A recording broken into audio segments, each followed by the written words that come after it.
Estamos extendiendo una cordial, cariñosa bienvenida a nuestros amigos y hermanos en la fe a esta serie titulada El Santuario, la sombra de la cruz.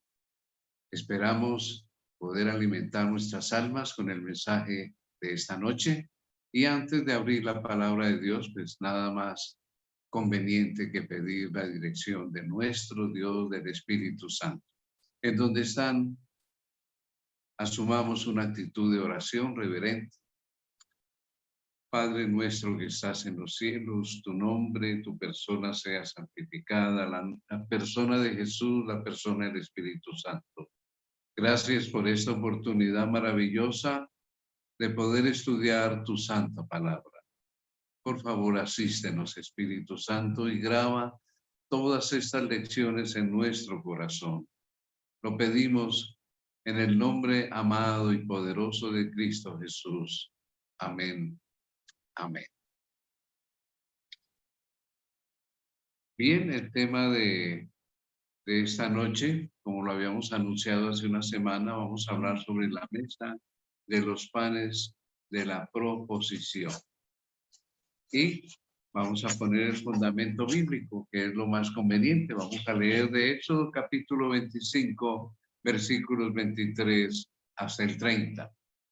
Y dice la palabra de Dios al respecto de la mesa de los panes. Harás asimismo una mesa de madera de acacia. Su longitud será de 2 codos, o sea, 90 centímetros, y de 1 codo, 45 centímetros, su anchura, y su altura de codo y medio, o sea, 67 centímetros y medio. Así que era una mesa pequeña, bastante pequeña. Y la cubrirás de oro puro, y le harás una cornisa de oro alrededor.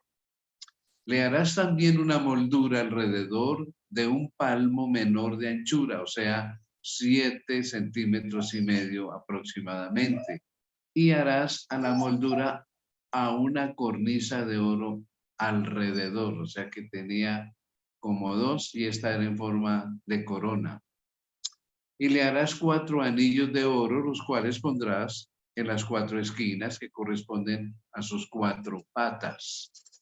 Los anillos estarán debajo de la moldura para lugares de las varas para llevar la mesa. Harás las varas de madera de acacia y las cubrirás de oro, y con ellas será llevada la mesa. Harás también sus platos, sus cucharas, sus cubiertas y sus tazones con que se libará. De oro fino los harás y pondrás sobre la mesa el pan de la proposición delante de mí continuamente. Esta es la descripción que hace el libro del Éxodo respecto a las instrucciones que Dios le dio directamente a Moisés en cuanto a la mesa de los panes de la proposición. Leamos ahora la descripción que hace Cristo en su santuario, libro del Espíritu de Profecía, en su página 31. Y reza en la siguiente manera. La mesa de los panes de la proposición estaba hacia el norte. Tanto ella como su borde decorado estaban revestidos de oro puro. Sobre esta mesa los sacerdotes debían poner cada sábado 12 panes arreglados en 2 pilas y rociados con incienso. Por ser santos, los panes que se quitaban debían ser comidos por los sacerdotes. Quiere decir que nadie más podía consumirlos. Y esto se hacía cada semana, cada sábado, cada día de reposo. Entonces, he ahí pues la descripción de la mesa de los panes de la proposición. ¿Qué quiere decir proposición? De la presencia. ¿Por qué? Porque estos panes y esta mesa estaban en la presencia del Señor dentro del tabernáculo, no en el lugar santísimo, pero igual que el candelero en el lugar santo, igual que el altar del incienso en el lugar santo. Y se consideraba que estaban en la presencia del Señor. Veamos a continuación un corto video, a ver, para que podamos entender más o menos cómo estaba hecha esta mesa de los panes, que era bastante pequeña. Harás asimismo una mesa de madera de acacia. Su longitud será de 2 codos, y de 1 codo su anchura, y su altura de codo y medio. Y la cubrirás de oro puro, y le harás una cornisa de oro alrededor. Le harás también una moldura alrededor de 1 palmo menor de anchura, y harás a la moldura una cornisa de oro alrededor.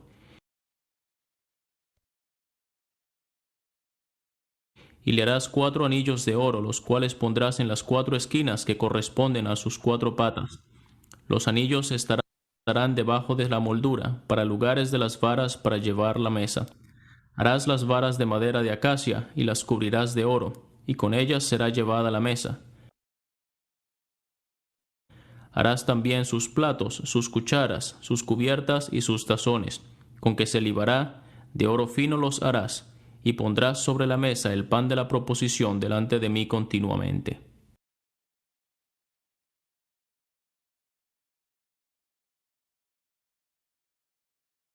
Bien, tenemos entonces ya una visión un tanto más real de lo que fue esta mesa de los panes.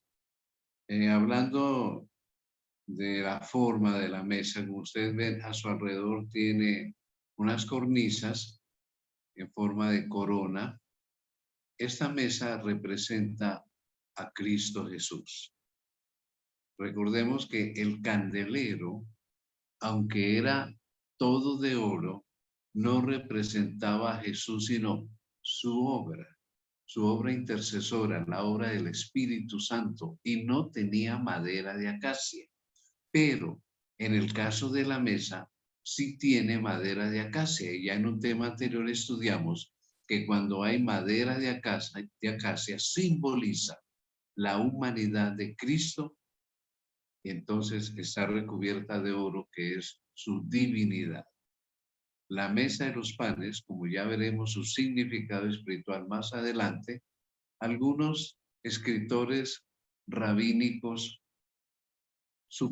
creen que sus patas estaban decoradas como patas de cordero.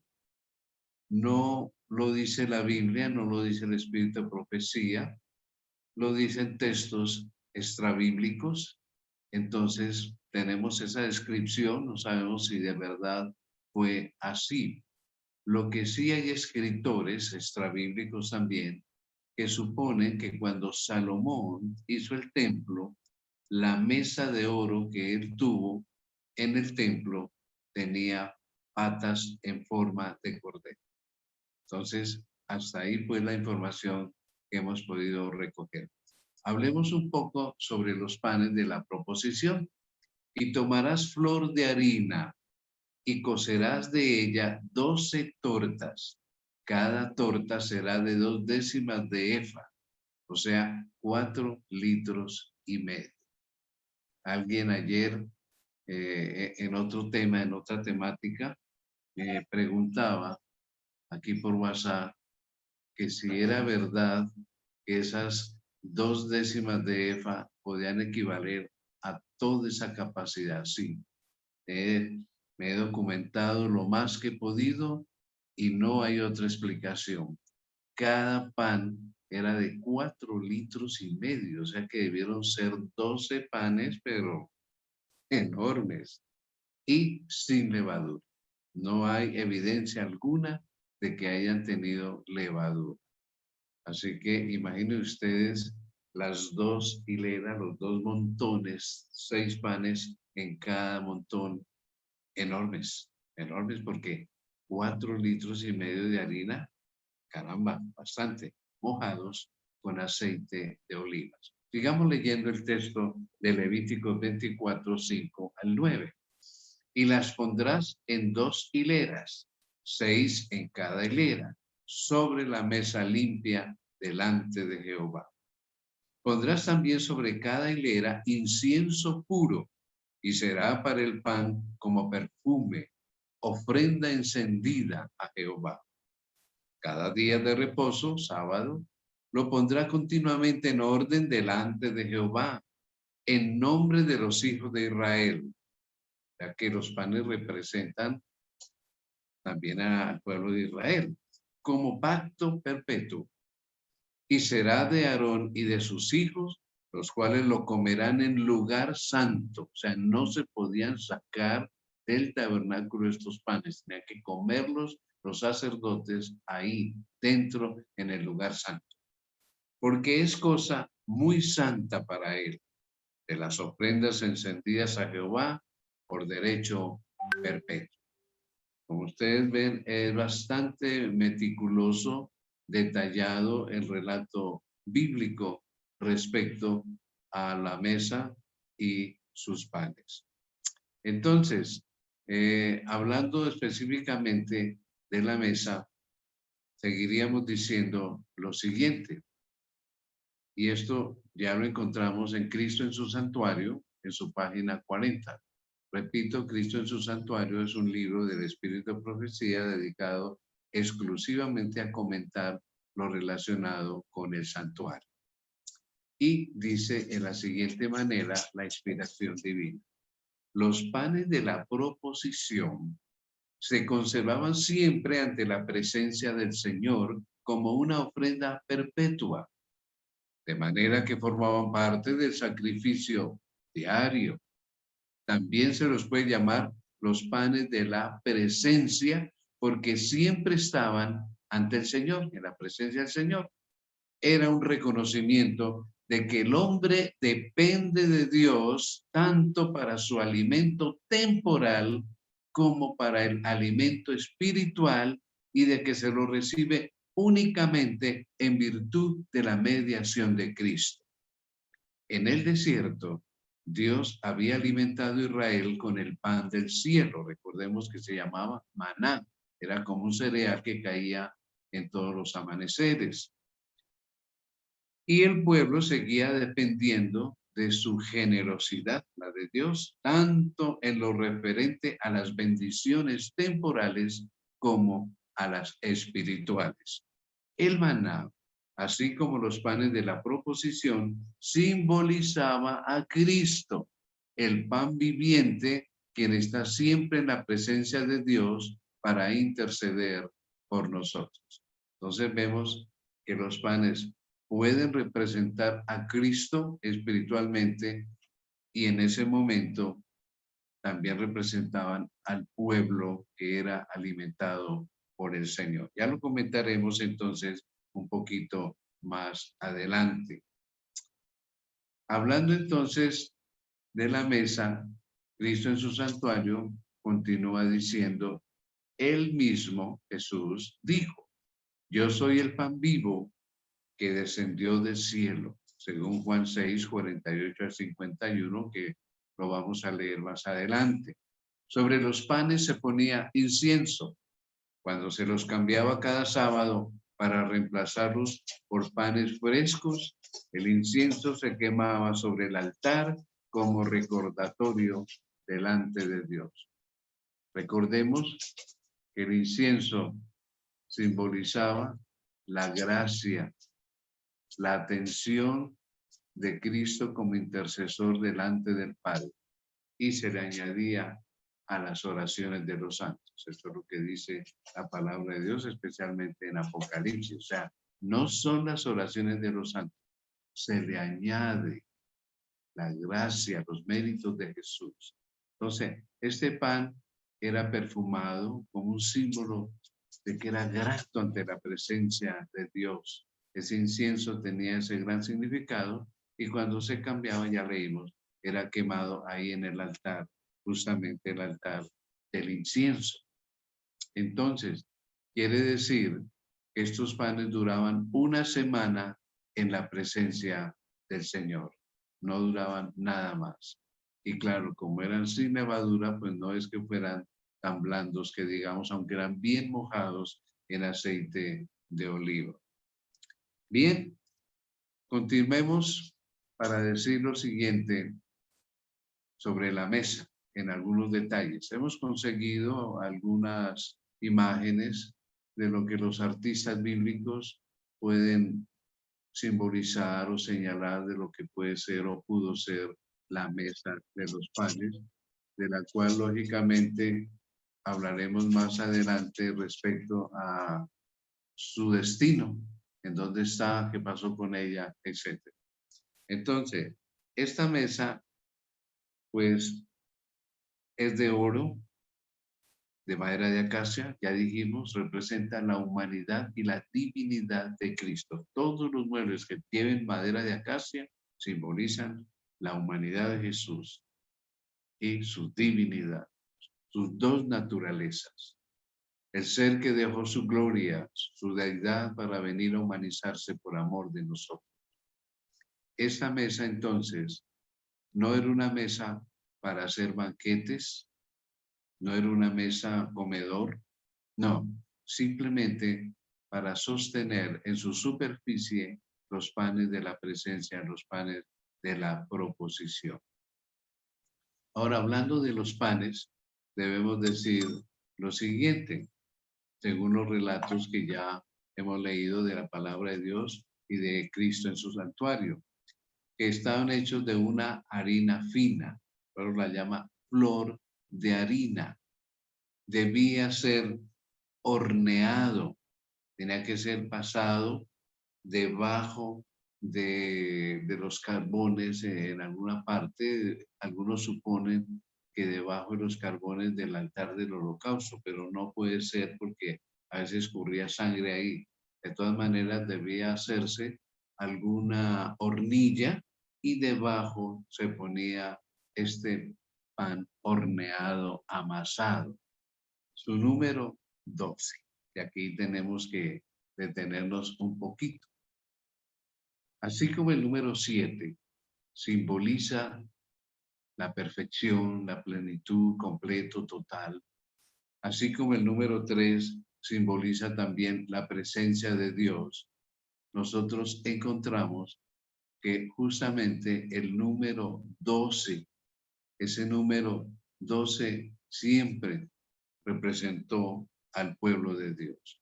Por eso es que tenemos nosotros 12 tribus con las cuales el Señor comienza la existencia de un pueblo escogido, señalado. 12 para su iglesia en el Nuevo Testamento, 12 en el Antiguo, 12 en el Nuevo. Y en donde va a morar el pueblo redimido, que va a ser un número especial, simbólico.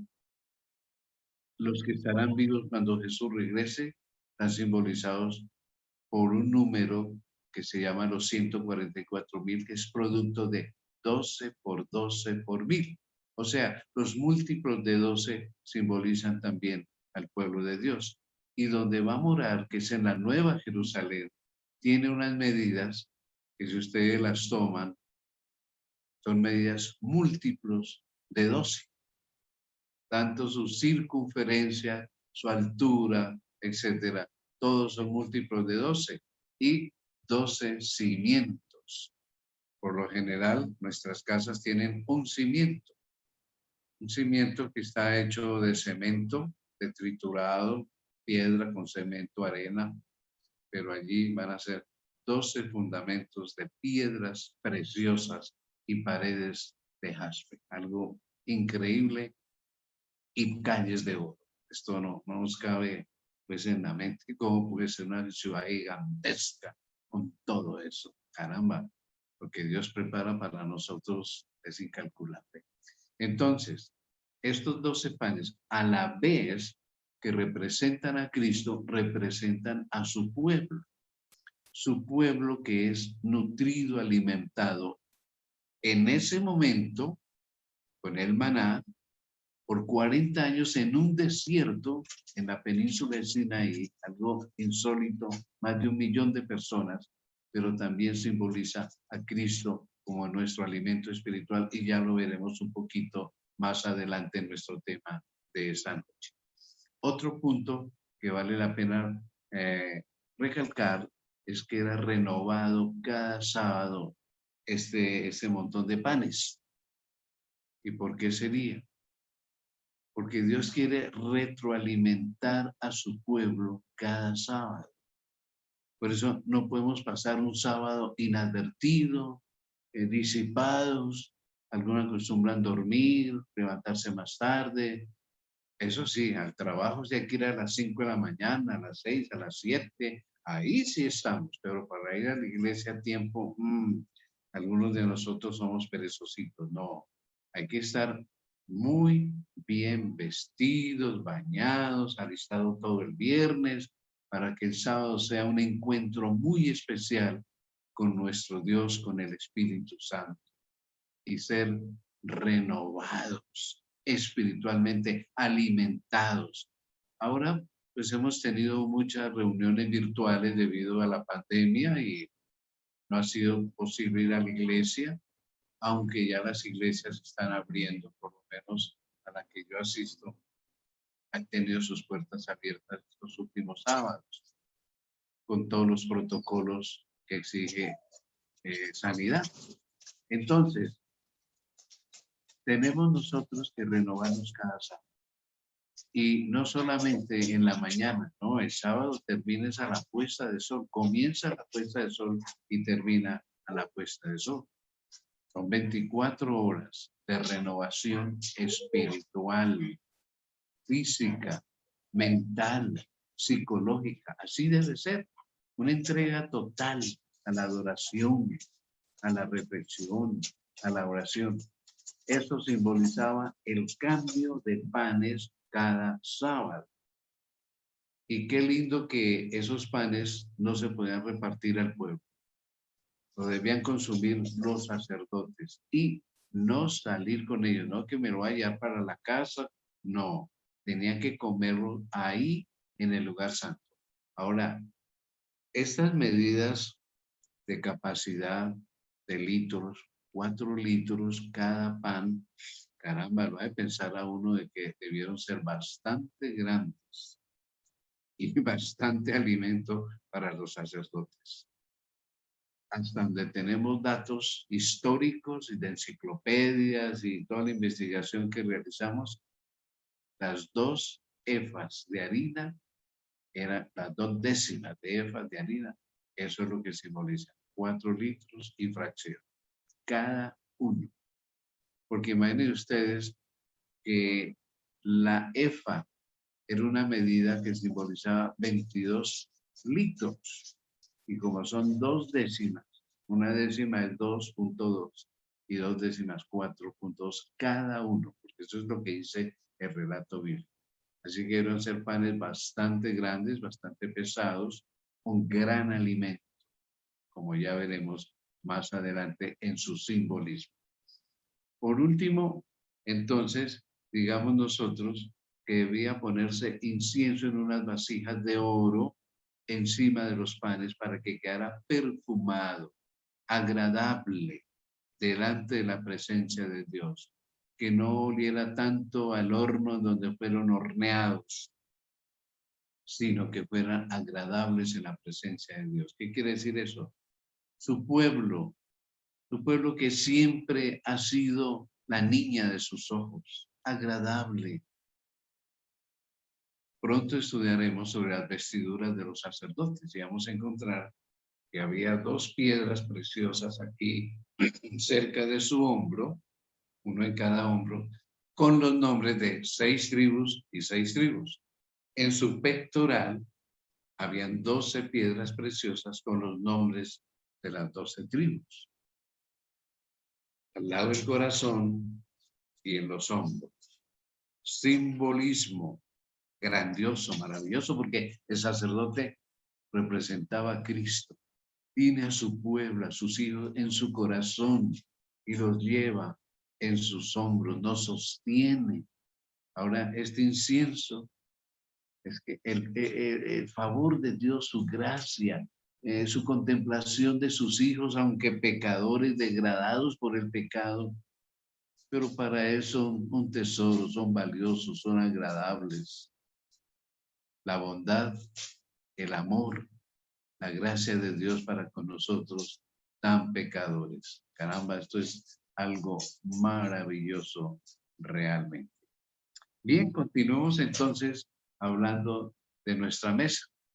¿Qué pasó con la mesa?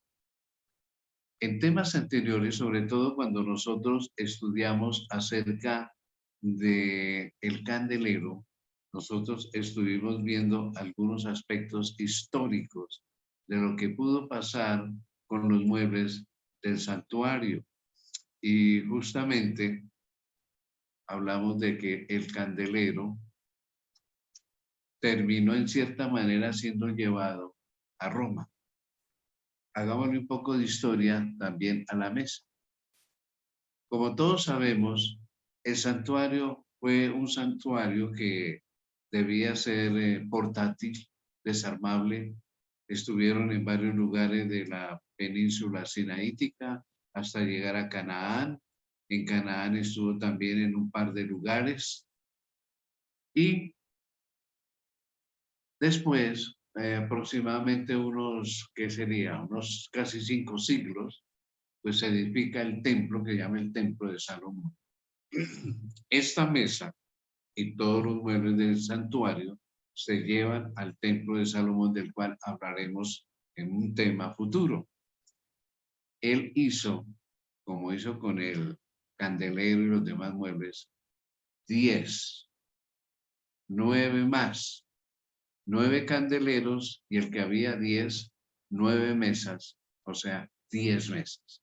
Igual que las fuentes de agua, fueron 10 fuentes de agua también, etcétera, todo por 10 proporcionalmente. O sea que fue algo espectacular.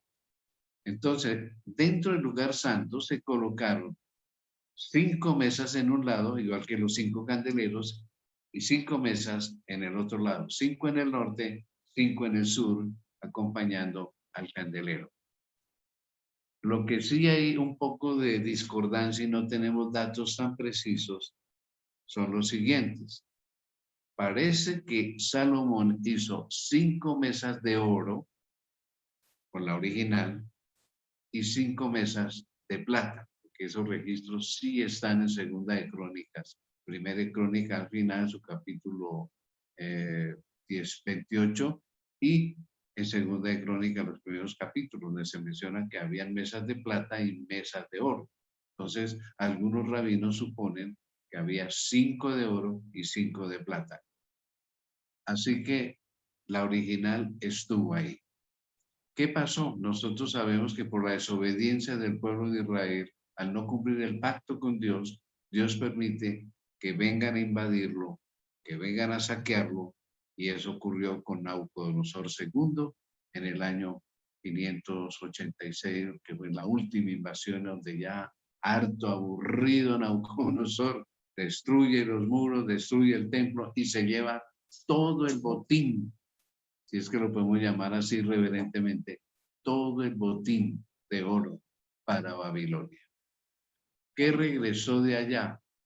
Regresaron vasos, una cantidad de utensilios menores, que eso está enumerado en la Biblia, los miles de utensilios que regresaron, porque Salomón pues hizo una cantidad de utensilios impresionante. Por ejemplo, algunas cucharas que se utilizan en la mesa de los panes para levantarlos, moverlos, que eran 10, originalmente él hizo 100. Entonces, seguramente como habían 10 mesas, posiblemente era para tener para todas las mesas. Entonces, ¿qué regresó de Babilonia? De Babilonia, pues regresó nada, solo los utensilios menores. Hasta donde se sabe, tuvo que Zorobabel, que es el que emprende esa tarea de restauración del templo y de los muros, también participaron Esdras y Nehemías, pero se llamó el templo de Zorobabel, tuvo que hacer un nuevo candelero, una nueva mesa, un nuevo altar del incienso. Eso es lo que está en los libros apócrifos registrados.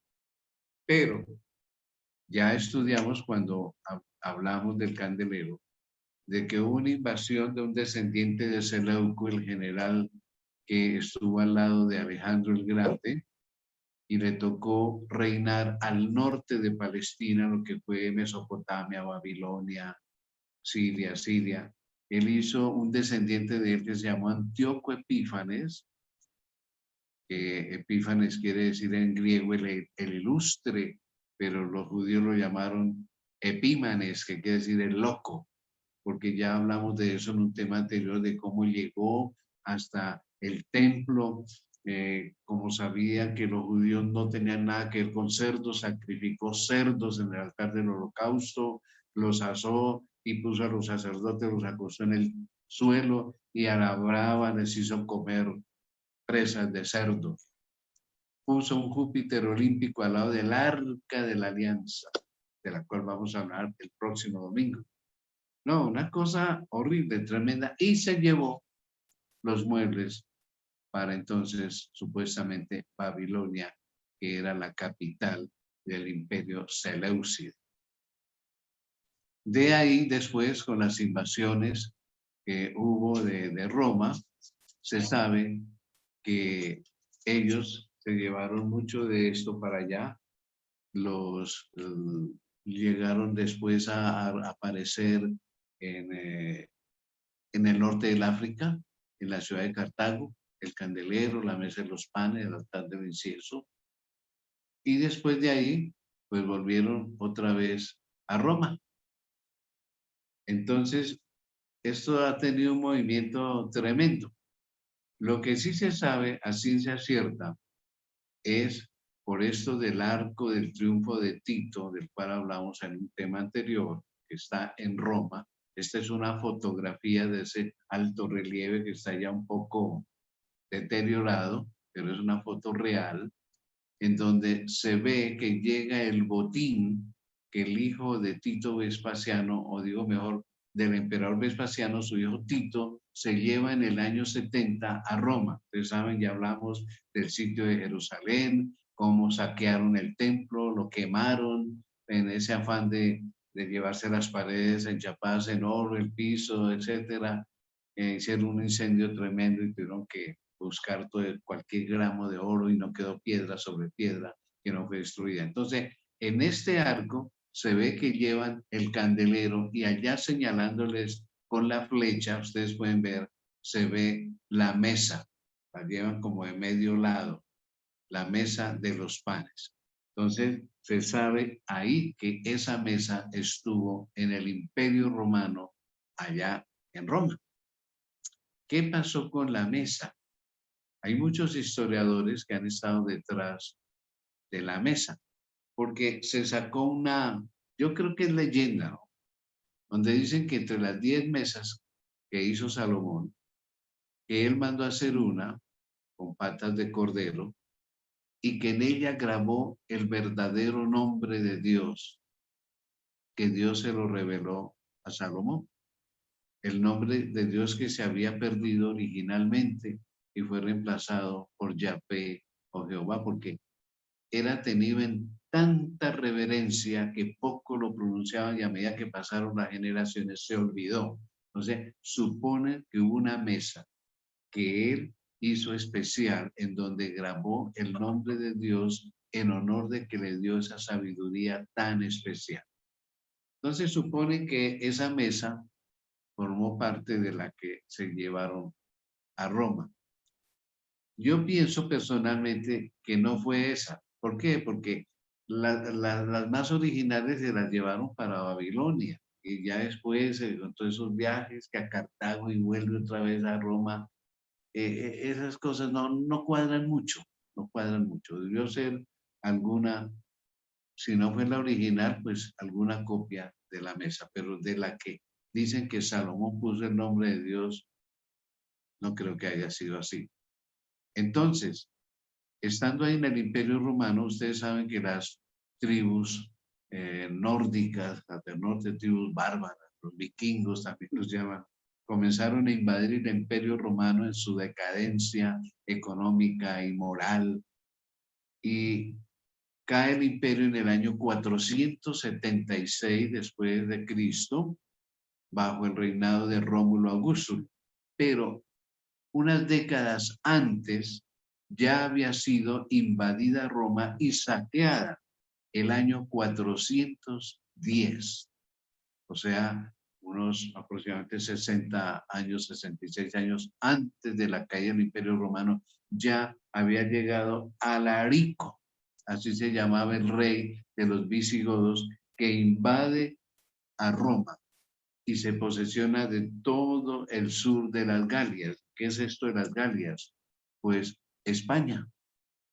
Entonces, este hombre, Alarico, se lleva los tesoros que encuentra en Roma y se los lleva para España. Específicamente los historiadores que han seguido pues el rastro de la mesa de los panes dicen que se la llevó para el reino de Tolosa en España. En el siglo VI, o sea, ya es el año 500 y tanto, ya más de un siglo después, aparece por ahí un historiador de nombre Procopio de Cesarea. Procopio de Cesarea, un nombre muy lindo como para ponérselo a uno de sus hijos, ¿no? Este Procopio entonces escribe y asegura de que la mesa de los panes está en España, que aparece en España en la ciudad de Toledo. Y resulta que unos pocos años después, como sabemos por la historia, comienzan las invasiones árabes, lo que llaman en España los moros, invadiendo a Europa y llegan a España. Y estos árabes están interesados en la mesa de los panes. No se dice del candelero que haya ido a España, porque algunos suponen que está debajo de los subterráneos del Vaticano, pero de la mesa sí. Hay historiadores que aseguran que llegó a España. Entonces, en el año 507 de nuestra era, los visigodos, que son derrotados por el franco Clodoveo el Grande, dice la historia que se llevaron, huyendo, se llevaron para ellos que era un tesoro, porque ya eran cristianos, un tesoro sagrado, la mesa se la llevan a la ciudad de Toledo. Y allí en Toledo vamos a ver la siguiente imagen. Allá en Toledo existe un lugar que se llama la Cueva de Hércules. Y muchos aseguran en su tiempo que en esa cueva depositaron la mesa. La han buscado, pero nunca la han encontrado. Ese es el último dato que se sabe. La historia sí, algunos historiadores muestran que esos árabes recorrieron toda España buscando la mesa de los panes de la proposición, pero nunca la encontraron. El último dato que se sabe es que está ahí en la cueva de Hércules, allá en la ciudad de Toledo, pero no se sabe nada más. En el siglo VIII, entonces encontramos nosotros que hubo una invasión todavía mayor a España y siguieron empeñados en seguir buscando la mesa. La buscaron por toda España, pero nunca la hallaron. De eso sí, los historiadores aseguran que nunca fue encontrada, nunca fue hallada. Igual que el candelero, se perdió. Dios permitió eso. Sus artículos originales, sagrados, quedaron en manos de paganos, de gente sin temor de Dios, pero así ha sido. ¿Qué le vamos a hacer? Entonces, esto es lo que podemos encontrar nosotros acerca de la mesa de los panes. Vamos entonces a ver sobre todo los simbolismos de la mesa de los panes. En la antigüedad, obviamente una mesa era para compartir alimentos y comer era algo muy importante. Invitar a alguien a comer era de un significado importantísimo. Simbolizaba amor, cariño, simpatía. Bueno, hoy todavía, ¿no? Cuando hay un caballero y una dama enamorados por ahí, se invitan a cenar, se invitan a almorzar, son actos de mucha delicadeza y de demostración de amor. Y sí, eso viene de esa tradición judía y árabe. Hasta el día de hoy así es. Hace unos años, cuando yo empecé mi ministerio aquí en Cali, había un grupo de estudios, ecuménicos, y invitaron a nuestra iglesia adventista a representarla allá. Y el pastor Bernardo Rodríguez y yo fuimos a representar la iglesia y nos reunimos muchas veces. Y el presidente era el rabino judío que hay aquí en la ciudad de Cali. Y había en ese tiempo. Y las veces que nos reuníamos en la casa de él hacía un banquete espectacular y lógico, con alimentos prescritos en el Antiguo Testamento. Ahí no había cerdo ni otros animales, peces, lisos, ni nada de esas cosas. No, de acuerdo a la palabra, pero para ellos era un gozo, una alegría inmensa recibirnos en su casa. Esto hasta el día de hoy. Ahora, es una tradición que viene desde, no sé, desde cuándo. Por lo menos la Biblia se ve con Abraham. Vamos a leer de Génesis 18, 1 al 8, el caso de Abraham. Después le apareció Jehová en el encinar de Manre, estando él sentado a la puerta de su tienda en el calor del día. Y alzó sus ojos y miró, y he aquí 3 varones que estaban junto a él. Y cuando los vio, salió corriendo de la puerta de su tienda a recibirlos y se postró en tierra. ¿Ustedes saben lo que es eso? Poner la cara en el piso. Y dijo, Señor, si ahora he hallado gracia en tus ojos, te ruego que no pases de tu siervo, o sea, que no pases de largo, que se traiga ahora un poco de agua y lavad vuestros pies y recostaos debajo de un árbol y traeré un bocado de pan y sustentad vuestro corazón y después pasaréis, pues por eso habéis pasado cerca de vuestro siervo. Y ellos dijeron, haz así como has dicho. Entonces, para la gente en la antigüedad, invitar a alguien a comer era algo muy importante. Nótese la actitud de amabilidad y de bondad de Abraham. Es algo que realmente llama la atención de todos nosotros.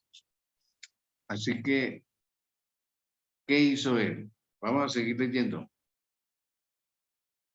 Entonces Abraham fue hasta donde estaba Sara y dice el relato lo siguiente. Le dijo, toma varias medidas de flor de harina y vas a hacer unos panes cocidos debajo allá del horno, digámoslo así. Y corrió Abraham a las vacas y tomó un becerro tierno y bueno y lo dio al criado y éste se dio prisa a preparar. Así que imagínense el banquete. Tomó también mantequilla y leche y el becerro que había preparado y lo puso delante de ellos y él se estuvo con ellos debajo del árbol y comieron.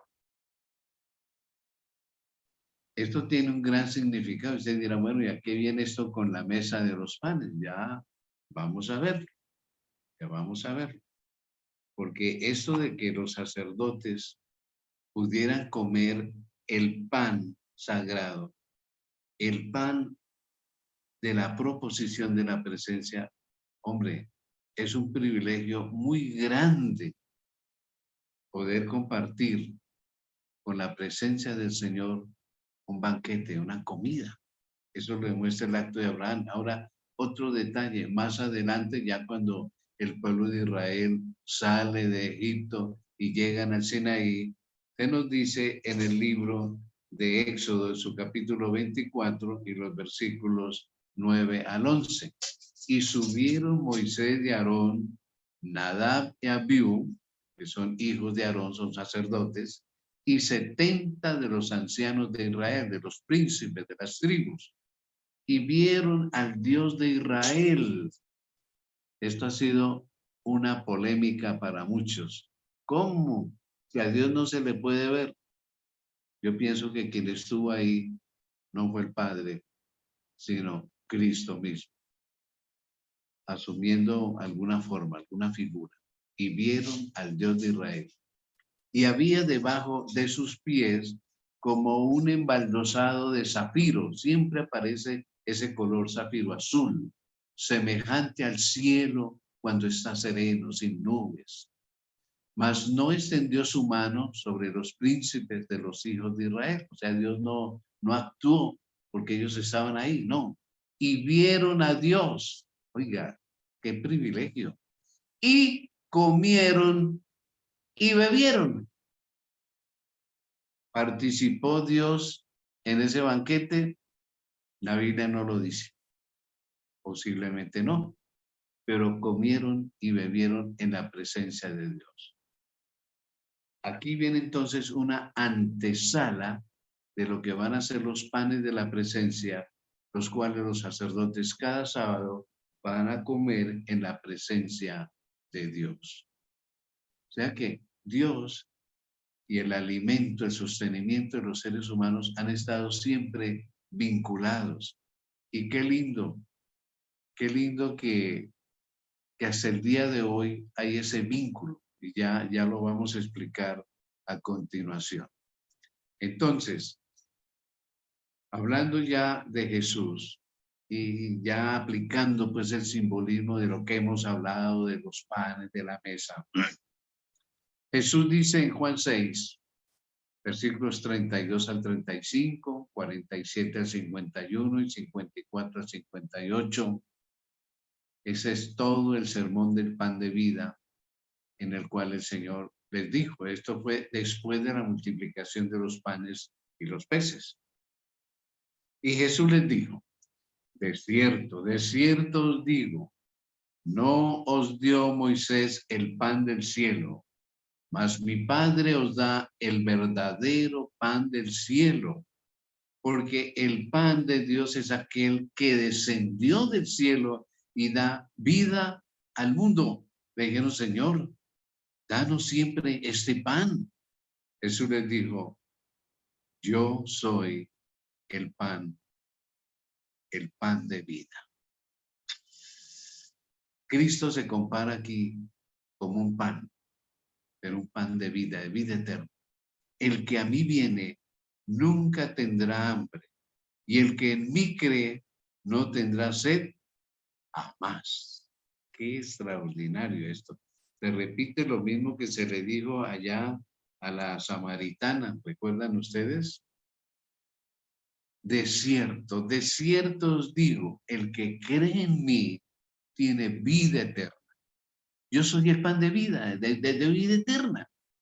Vuestros padres comieron el maná en el desierto y murieron.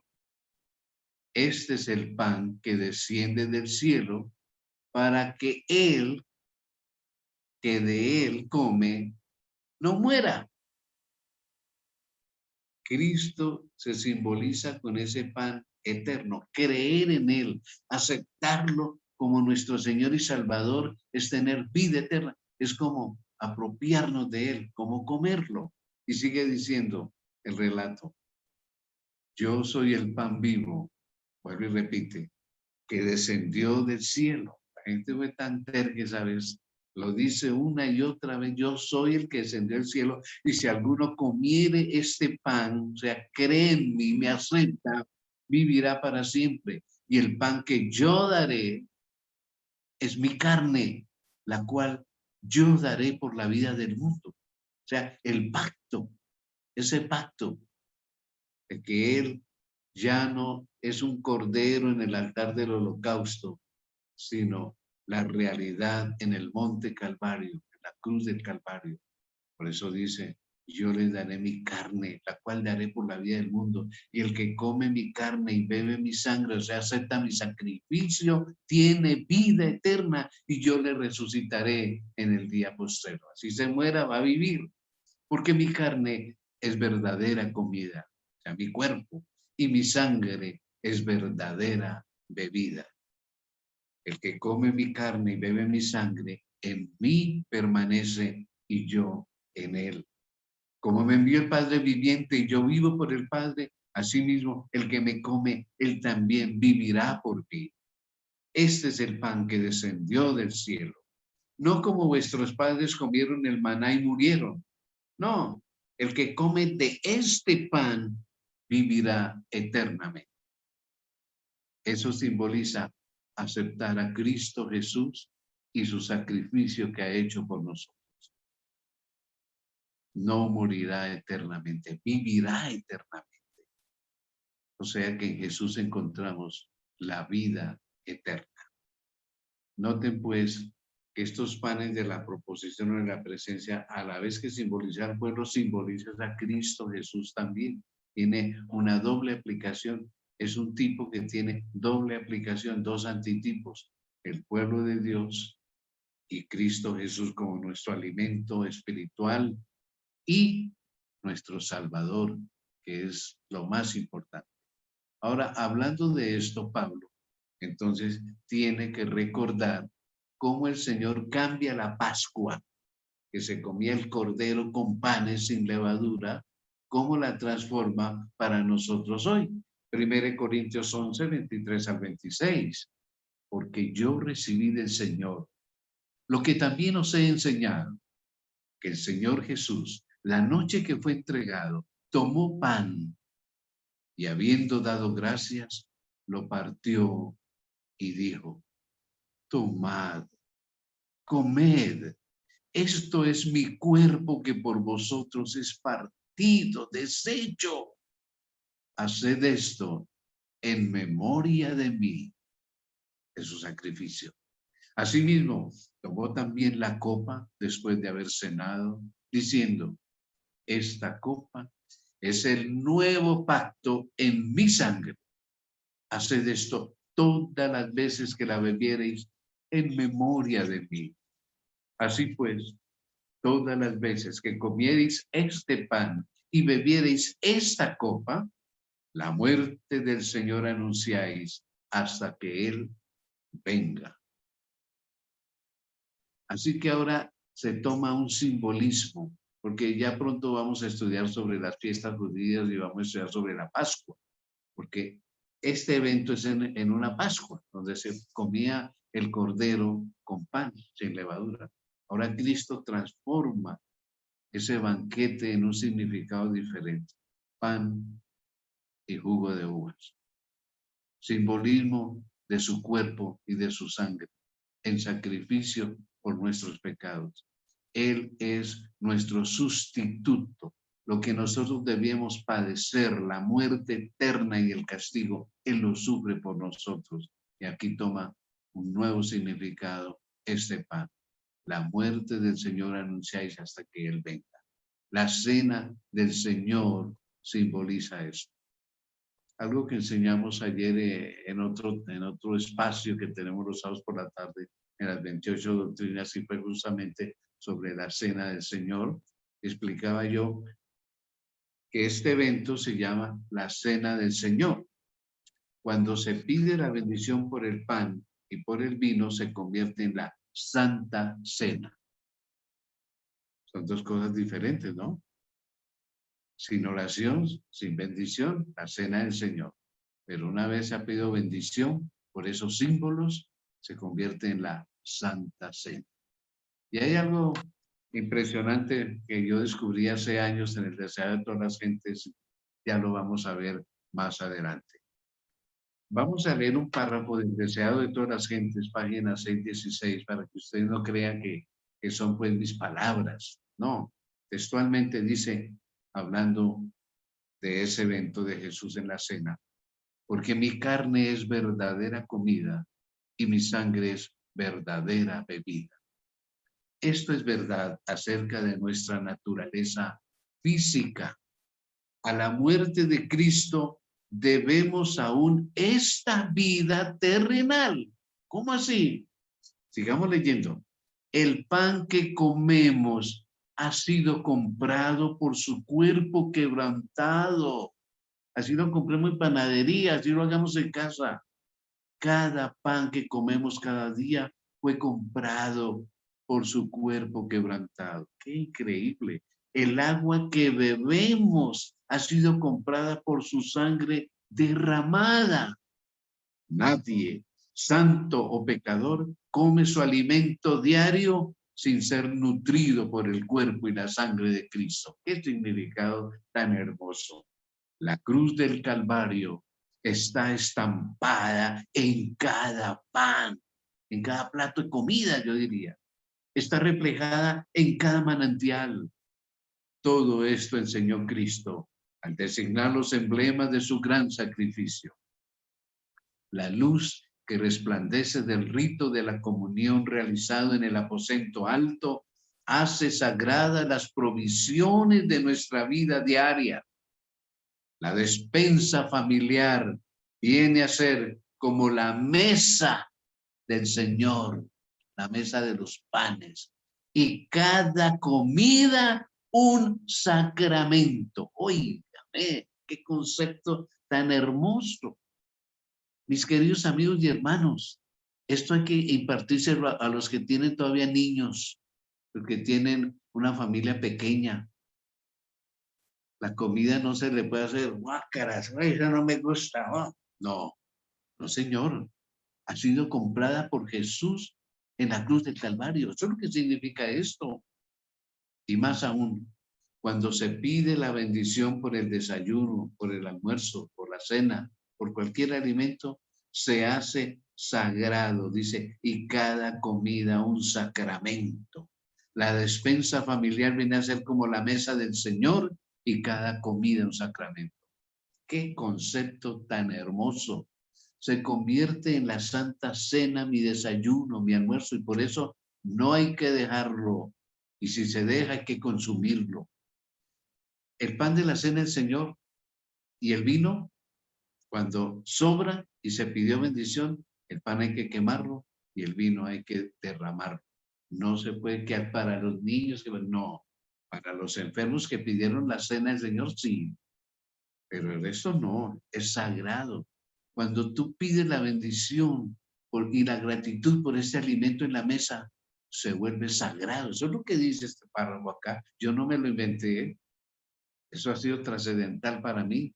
Hay que enseñar a los niños y a la familia. Si se pidió la bendición, hay que comerlo todo. Si no va a comer todo, entonces apartémoslo y no pidamos, no oremos hasta que no se diga qué es lo que se va a comer cada uno, porque se hace sagrado y eso no se puede botar y que echárselo a los perros y a los gatos. Hombre, por favor, esos conceptos no pueden existir. Qué concepto tan hermoso. La despensa familiar viene a ser como la mesa del Señor, de los panes de la proposición y cada comida un sacramento. Qué lindo, ¿verdad?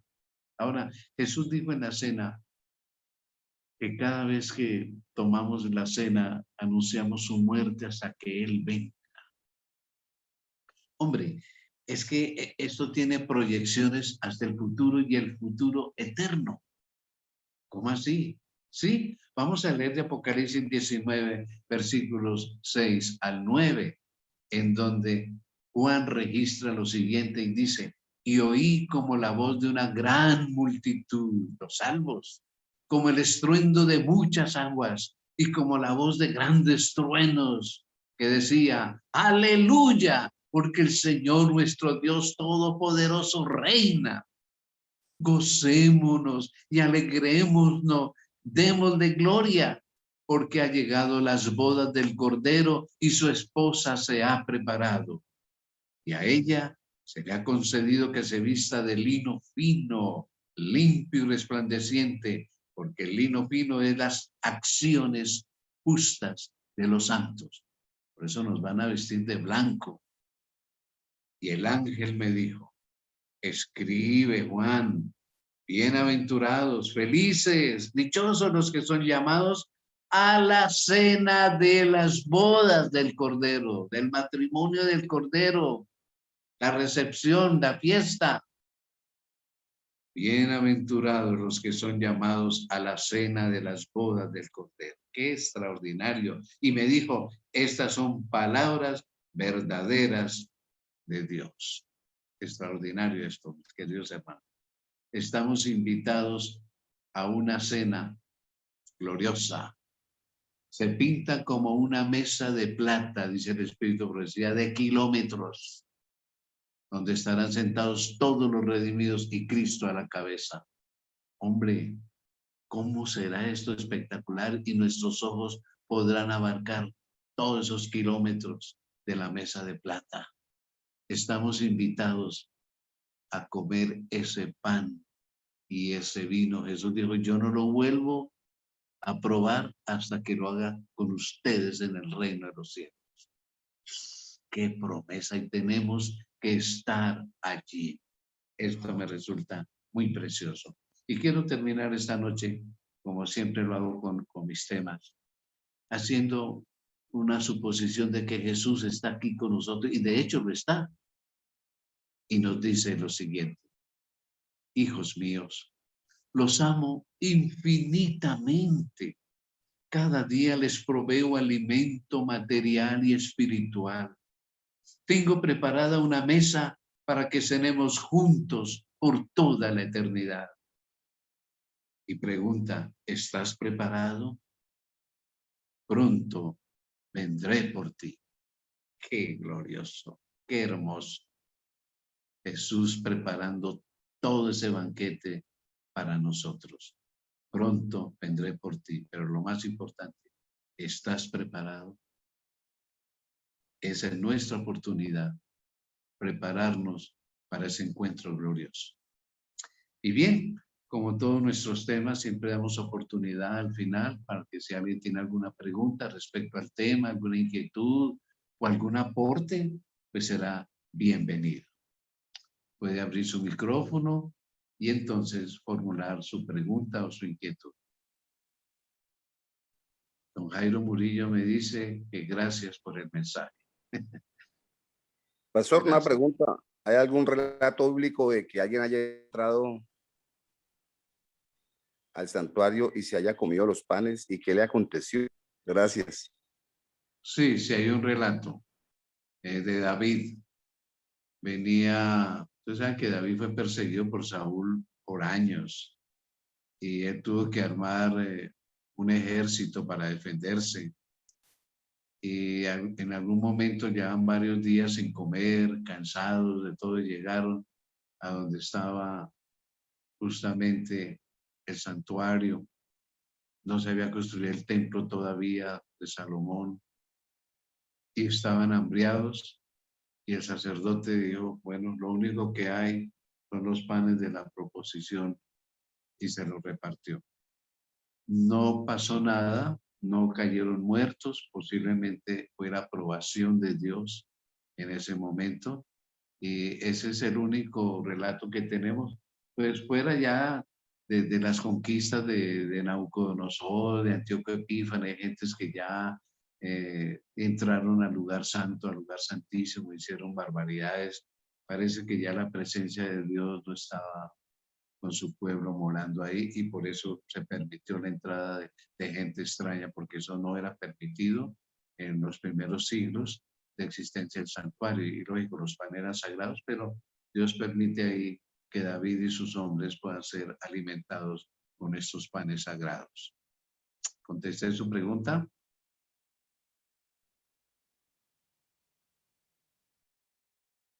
Bueno, ¿hay alguna otra pregunta, alguna inquietud o algún aporte? ¿Cómo les ha parecido la aplicación espiritual de nuestros alimentos? Cristo no solo es alimento espiritual y salvador, es alimento diario. Yo creo que a ustedes, como a mí, en mi hogar y en el hogar de mis hijos, no ha habido día, por más que estemos sin dinero y sin nada en la despensa, no ha habido día que nos acostemos sin haber probado bocado, porque Jesús compró ese alimento en la cruz del Calvario. Qué enseñanza tan hermosa. Bueno, si no hay más preguntas, no hay más inquietudes, entonces vamos a dar gracias al Señor. Fernando desde Cúcuta dice que tiene una pregunta. Adelante.